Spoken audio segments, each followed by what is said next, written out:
Magandang araw mga kabakons. For today's video ay gagawa na naman tayo ng control ng level ng tubig.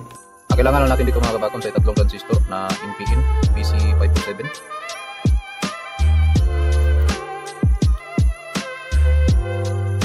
at saka tatlong 3mm na LED.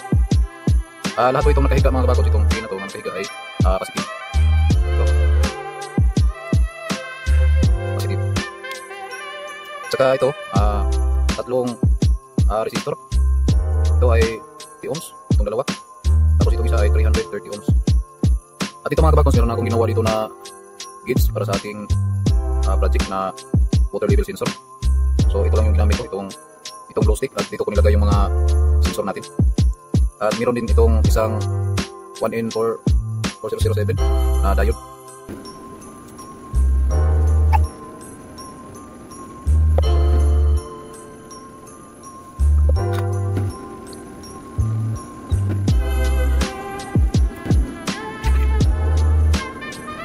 So itong negative ng ating LED mga kabakons ay i-connect natin sa negative ng ating transistor.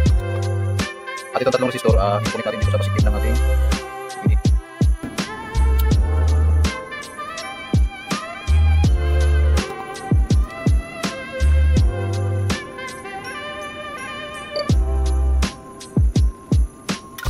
So ngayon ay i-connect natin ang ating sensor at saka yung diode na 1N4007.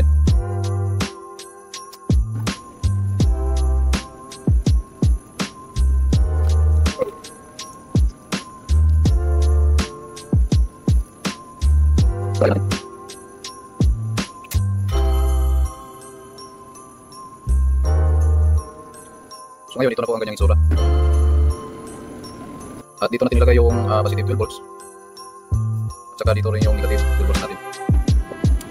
Pwede rin dito 5 volts hanggang 12 volts po ang pwede yung circuit na ito. So ngayon susubukan na natin kung paano po ba yung ginagawa natin.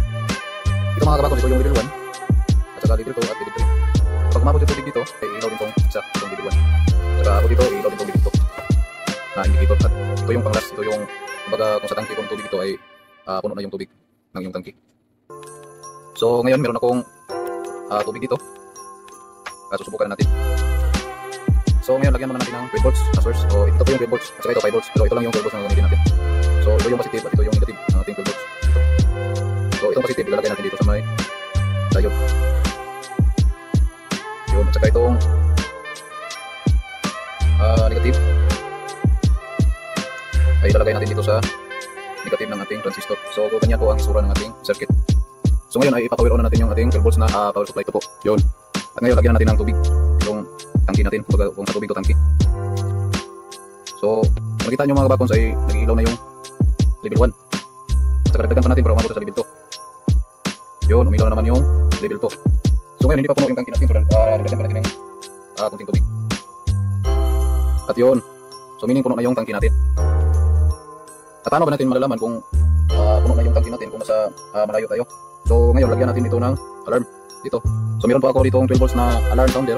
Yung voltahe nito is from 3 volts to 24 volts. So ito yung ilalagay natin dito.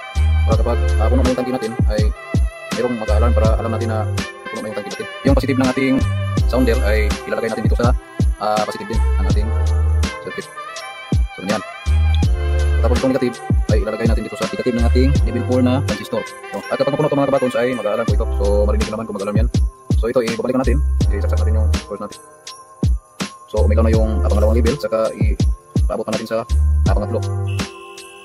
Yun, so nakalam yung circuit natin kasi puno na yung tangki ng ating tubig. So ganyan, so tanggalin natin. Mawawala lang yan kapag naubos na yung tubig ng yung tangki. Ganyan. So yun. So for today's video mga kabakons ay tapos na tayo. So, kung nagustuhan nyo naman yung aking video at meron kayong natutunan, paki-like na lang at paki-share para ma-notify kayo kung meron akong mga bagong video na i-upload.